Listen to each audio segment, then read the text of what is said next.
How you doing, everyone? Zaymot here again, and today we add The Cleaner, Fresh Monkey Fictions 2024 Joe Fest exclusive to my small world. Okay, so let's take a look at the Cleaner's packaging here. There's really not a lot to discuss, obviously. He comes in this ominous little black baggie with a cardboard header card stapled to the top of it. Now, it does have this really awesome artwork at the top, and on the other side it says, "From the world of Eagle Force, The Cleaner." Now, a couple of things of note here. Number one, the reason he comes in this black baggie is because there's actually two versions of the character out there. The first, and by far the most common, is the clean variant. It's just the character in his white outfit. The other, and far, far less common version, is the bloodied variant. Kind of a before and after, if you will. The other thing is that this is my favorite Eagle Force character that they have released so far. Now, as a kid, I had a weird fixation with the character this one pays homage to, and no idea why. So when my favorite toy company, making my favorite line of toys, came out with one of my favorite characters of all time from my childhood, I had to get this. I mean, there's just no two ways about it. And you'll see as my channel progresses, the first custom vehicle I'm doing is based on something for this guy to use. There's going to be a couple of different customs of this character out there in different outfits. You'll see what I'm talking about as we go along. At any rate, the other thing is that in my canon, and I believe that I'm right, in my head canon, the Cleaner is a good guy. Where I got this idea from is, number one, I like the character, so I don't want him to be a villain, right? He already does bad things, but there's good people who do bad things for good reasons. So, I mean, there's that. So, kind of like an anti-hero type deal. But the reason I came to this conclusion is on the header card, it says, "From the world of Eagle Force, the Cleaner." Now, on all of the cards that we have of the characters, whenever there's a bad guy involved, it says Eagle Force versus Riot. There's a mention of the bad team on here somewhere. That doesn't exist here. So, in my head canon, he's a good guy. If Bill Murphy wants to argue with me, he can, but you can't change my headcanon, Bill. You can't. All right, so let's open them up and let's see what we got. Okay, and after struggling with the staples to try to keep the baggie and the header card intact, I'm kind of weird that way, let's dump this out and let's see what we got here, okay? So we've got the Cleaner, and I've got the plain variant. Still a little bit of an issue with this one, but I will get to that later. Let me throw him on a stand real quick. He does come with an Eagle Force branded stand, but I prefer these just because I like just plain black. So he comes with this body bag, which I think was a stroke of brilliance. He's the Cleaner, right? So he's a hitman, and he's not going to leave a mess behind, so he wraps up his victims and disposes of them in whatever manner he sees fit. But the idea here is he leaves everything clean, right? So then we have this baggie that is actually, this thing is chock full of stuff. This thing is absolutely great. I love that they included all these various accessories with him so he could do his job. So let me open this up, let me lay everything out, and I'll show you what we get. Okay, once you get everything out of their baggies, this is what you're left with. Now, I'll say this again, for 30 bucks, which is what I paid for this figure, I definitely feel like I've gotten my money's worth. Fresh Monkey Fiction continues to pack in as much value with each one of their figures as they possibly can. So I bought this one off the web store again for 30 bucks when they did their store restocking a few weeks ago. There's still some stuff up there. So go and check that out if you're interested in these figures. But yeah, very happy with the amount of stuff that I've gotten here. So let's go over what we get, and we'll start with the now standard army of hands that these guys come with. Fresh out of the package, he comes with the left and right versions of the trigger finger hand, bare-handed. He does come with gloved versions as well, and they're both on a vertical hinge. He also comes with both bare and gloved versions of the fist hands, which are on a horizontal hinge. He comes with left and right versions, both gloved and bare-handed versions of the C-grip hand, and it is on a vertical hinge, like so. He comes with left and right, bare and gloved versions of this gesturing hand, which is on a horizontal hinge as well. And he comes with these. Now, these are bladed hands, and they are on a vertical hinge. Now, I really like these hands. I love when we get them, but I do have an issue. These hands only ever come in the matching skin tone of the character that they come with. Now, I do know that military doctrine states that it is inappropriate to salute a superior officer wearing gloves unless it's a ceremony, but they may be able to be used for saluting hands, but they could be used for more than that as well. You can use them to go ahead and give a throat chop to the bad guy's larynx to go ahead and shut him down for the characters who can fly, like Bullet Man and Black Jet. You can stick their hands out in front of them to pretend like they're blading and guiding themselves through the sky. So my point is that they're not just for saluting. So I think it's a missed opportunity to not give us these hands in a corresponding color to the gloves that that character comes with if they come with them. So just saying that, Bill, I hope you're paying attention, buddy. So the character also comes with these little ringlets, and we've talked about these on the channel before. These are for you to put on the forearms at the wrist. For the character, once you interchange the gloved hands on there, they complete the illusion that the character is actually wearing a pair of gloves. And while they're tiny and they can be a little bit finicky, I really enjoy their inclusion because it helps complete that look, right? The character also comes with this white shoulder holster, which sadly is still for a right-handed person, so it'll never go on here because in my headcanon, the cleaner is a southpaw. It's made out of a soft vinyl plastic, and it does have the small holster that corresponds and will hold the smaller pistol that he comes with that we'll get to in a minute. The character also comes with this little white case, which looks kind of like a Pelican case that I've stored some of my camera gear in at some point. That's what it reminds me of, but for me, you take off the lid there, and it does fit back on. It doesn't snap per se, but it does hold itself on, so it works. But on my shelf, my cleaner, I took one of the multitude of extra hands that I have laying around, and I chopped off the wrist peg, and I have it in that bag so that we can kind of use it for the proof of kill type of scenario, right? Obviously, the character comes with the body bag that I mentioned earlier. I'm still really happy about that. And then he comes with a veritable arsenal of weapons. So let's take a look at all of these individually, shall we? So we get this, which I believe is a rifle on the AR platform. Once again, I am not a gun expert, but this looks a lot like an AR to my eyes. It does have a very nicely detailed barrel heat shield. It looks like it has the rail that they use to mount underslung grenade launchers or laser sights, things like that. It does have quite a bit of detail on the sides here, so you can actually see the safety, I believe, and the ejection chamber. The magazine does not come out, and the stock, which on these, I believe, typically has an extension where you can pull it out and stabilize it so you have a little bit more give when you put it on your shoulder so you're taking aim, but this one does not have that. I also have an issue with the fact that this is so shiny. Not a big fan of that look. I really wish that this was much more matte of a finish, and you'll see there's a couple of them in here that have that look that I really wish this one did have, but this is a nicely done weapon. I like it. He also has this shotgun, which again, done very, very well. The foregrip for the slide has a nice ribbing on it. It does have the ejection for the spent shells. It has a pistol grip on it, and it looks very good. It gets the job done, but once again, we're looking at, how shiny this plastic is, which I'm really not a fan of. And then he has this sniper rifle, and this one I think is the worst of all because when you're a sniper, you're trying to be all sneaky ninja about it, and again, really, really shiny. I mean, the gun looks great. It's got a lot of nice detail in here. It's got the muzzle brake on the front built onto it. Even the scope has the various adjustment knobs on it, so I think it's really well done. But again, it definitely has that shiny look to it, which I'm just not a fan. Just not. So, but the gun itself looks absolutely great.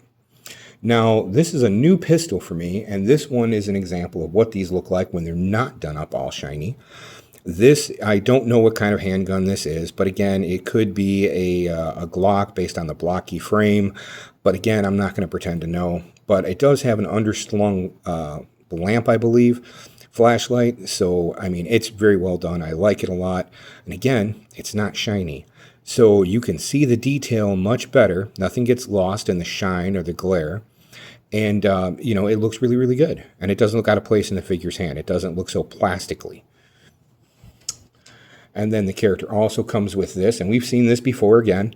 This teeny tiny little pistol looks very much like a Walther PPK to me, and it fits inside that holster on the shoulder holster that I showed you earlier. And then we have with the weapon that I mount on my cleaner when he's on display is this. This can only be a Tech 9. Now, it's a horrible gun in real life, and this one, again, really shiny, so it's a little irritating. In real life, the Tech 9 is a horrible weapon. They're plagued with problems. They're unreliable as hell. But nothing says 80s violence like the Tech 9. They were all over. They were cheap, so street gangs used them back in the 80s. Any of the Gen Xers will tell you that we are all very familiar with this gun, despite how horrible of a weapon they really are. But, because of that, this is what my cleaner is toting on the shelf. And then we have another one that is, again, synonymous with 80s. We have what can only be a Mac 10. Now, it has an extended brace for it to be used against the shoulder, so you've got a stock here. The clip or magazine does not come out. But one thing I really enjoy about this, and let's see if I can pick this up, it comes with a suppressor. A tiny little suppressor that fits on there. That is just all sorts of awesome. I really love when they do stuff like this. And there's a company out there, for those of you who don't know, called Marauder Gunrunners. They make a variety of weapons very similar to this that have features like removable muzzles, removable suppressors, stocks that fold, things like that. They're very, very well done, and they're real reasonably priced. I have a few of my Eagle Force figures that are toting Marauder weapons around on my shelf. And at some point, I'm sure I'll go ahead and I'll talk about accessories and companies that I buy them from. And then we come to the Eagle Force stand. Now, these stands are good. They do the job. I'm not a fan because I don't like branded stands. I don't need every figure on my shelf to say Eagle Force when he's standing on them. It's just not what I'm into. But I use these stands. Now, these stands here that I've got the cleaner on, these are made by a company called Platoon Systems. And the guy behind it is a guy named Anthony. He actually runs the website and the YouTube channel called Imperial Communique. And what makes these different is not only are they extremely well-made stands, but he actually is a huge army builder. This guy's got a battalion of stormtroopers and Imperial forces that is over 1,100 strong, I believe, at this point. I'll go ahead and I'll post a picture so you guys can see it. And he came up with these so that he could go ahead and display his army butter. Now, one thing about this, you can see I've got two stands here. This is one variety of stand that he sells. And these things interlock so that you can go ahead and you can put multiple troopers on this stand and move them around in unison. They're extremely well done. I highly encourage you to check them out. They're called Platoon Systems. I'll put a link in the comments below. And if you've never checked out the Imperial Communique, do so. Anthony is a great guy, very entertaining and informative. And again, that army is something that you can't miss. So, all right, let's take a look at the cleaner himself now. Okay, so before we get into reviewing the figure itself, I wanted to bring this to your attention. I had made a comment early on in this review about I still have issue with this figure, and I'm going to explain to you why. Here are the three versions that I have of the cleaner so far in my collection. And I do say so far because I do intend on getting more. Here's the thing. If you look at the left hip on this figure here, you can see, especially at that angle, how misaligned that hip was from the factory. It was assembled incorrectly. The pelvis is definitely off. And I had purchased this one in hopes of getting one that was assembled correctly, because all of them that I have are jacked up in some way, shape, or form. So we'll start with this one, because this one is obviously the worst, right? Then the one in the middle here, this is the one that I opened up for this review. And you can see, while not as bad, this one is definitely still misaligned. You can see that that barbell is sticking very far out, creating that unsightly gap both at the top and on the inside of the hip there. So I don't know how or if I'm going to be able to fix that. But then we're going to go ahead and we're going to take a look at the one that started all of this. This was my original cleaner that I got thanks to Beta Ray Bob. And you can see, while the gaps don't look horrible, you can see that at the top here, there's quite a bit of a gap there. And if I lean the figure back a little bit, you can see that the center of the pelvis there is definitely misaligned. It's almost like the piece that goes over the central component wasn't pushed down far enough or glued in properly or something like that. This is the one that I'm going to try to repair. I don't know if I'll record it so that if any of you have a situation similar to this, you'll be able to address that. But I'm going to give it a shot. But I'm probably going to try to get one more of these figured to see if maybe I can find one that doesn't require surgery. But I don't know. I've seen quite a few pictures of very similar situations with people in theirs. Now, the reason I know this is incorrect is because at the end of the review, I'll put all of my cleaners together and you'll see that the bloody variants do not have this issue. So anyway, on with the review. All right, here we have the cleaner himself. Now, okay, let's be honest here. I'm biased because I have a fixation with the character this pays homage to. But there's nothing new here, right? I mean, we've seen this head before. We've had other characters that wear the t-shirts. The pants we've seen before. As a matter of fact, I'm fairly sure, with the exception of maybe the head, we can find another character who's wearing this exact same outfit as far as the molds are concerned in different colors. But I also know that I'm not alone. I said, this was a great idea. I really love the fact that they put it together like this and did this character. So let's take a closer look at him. We'll make this quick. Character is wearing the white t-shirt with the short sleeves, the white pants, and it has the bald head. And that's pretty much it. There's nothing more to this figure except for the fact that he's all in white and has this persona. So the figure has really well painted eyebrows. Those are painted very, very well. I wish that they would have included little gold dots or something on the ears to emulate his earrings. I'll maybe have to add that later. But let's go over the figure's articulation. It's the standard fare we get with an Eagle Force figure. He's got a barbell head, so he can look down about that far, look up about that far. He can do the Linda Blair 360, right? And he's got some side-to-side motion for expressions. Okay, very nice there. He has the vertical hinges on the shoulders with a 360-degree rotation. He's got better than 90 degrees at the elbows with, again, a 360-degree rotation. And at the wrists, like I said earlier, he's got the trigger fingers, and they are mounted on a vertical hinge. He's got the ball-jointed waist, and in this case, he's got quite a bit of movement there. He has the barbell hips, which allow him to go out about that far, a la Jean-Claude Van Damme. He's got an upper thigh twist, double-jointed knees, and then he has articulation at the ankle, but I'm not a big fan of this particular mold, and I'll show you why. He's got dorsiflexation, just like all the other Eagle Force figures. However, because the way the pants are sculpted, that's as far as you can get with that. That's about as far as you can get forward. Not much there. But he does have, up inside the leg here, he has a pin that comes down from the leg into the boot, and there's a hinge in the middle, which allows the dorsiflexation, which you get of it, but it also allows for a rotation because of the way the leg is constructed. There's no boot cut, right? So you do have a rotation still, and still maintain the ankle pivot.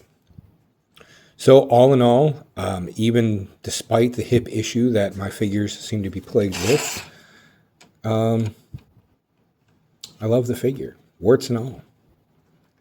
You know, just a fan.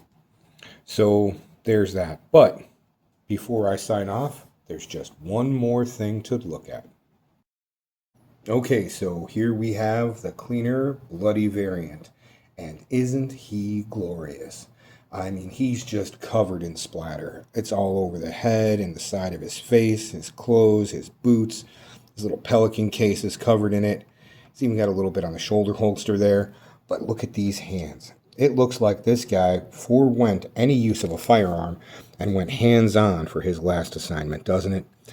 I mean, I know it's just red splatter paint on the white figure, but you know what? The fact that they went this route with it just makes me really, really happy that we've got both options. And as you can see, like I said earlier, his pelvis is correctly assembled.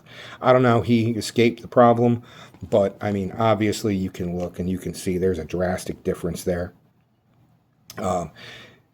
As I said, I'm still kind of on the lookout. If you happen to have a clean version of the cleaner that doesn't have that pelvic issue, feel free to put it down in the comments below and maybe we can come to some kind of an arrangement. But Yeah, even with that, notwithstanding, this is still hands down my favorite figure that Fresh Monkey Fiction has done for the Eagle Force line. So, and that's it. That's my review of the Cleaner, both clean and bloody variants. I thank you for watching. I've been Zema. Please like, comment, and subscribe if you enjoy the content that I'm putting out here. And remember, we don't stop playing because we grow old. We grow old because we stop playing. So play with your toys.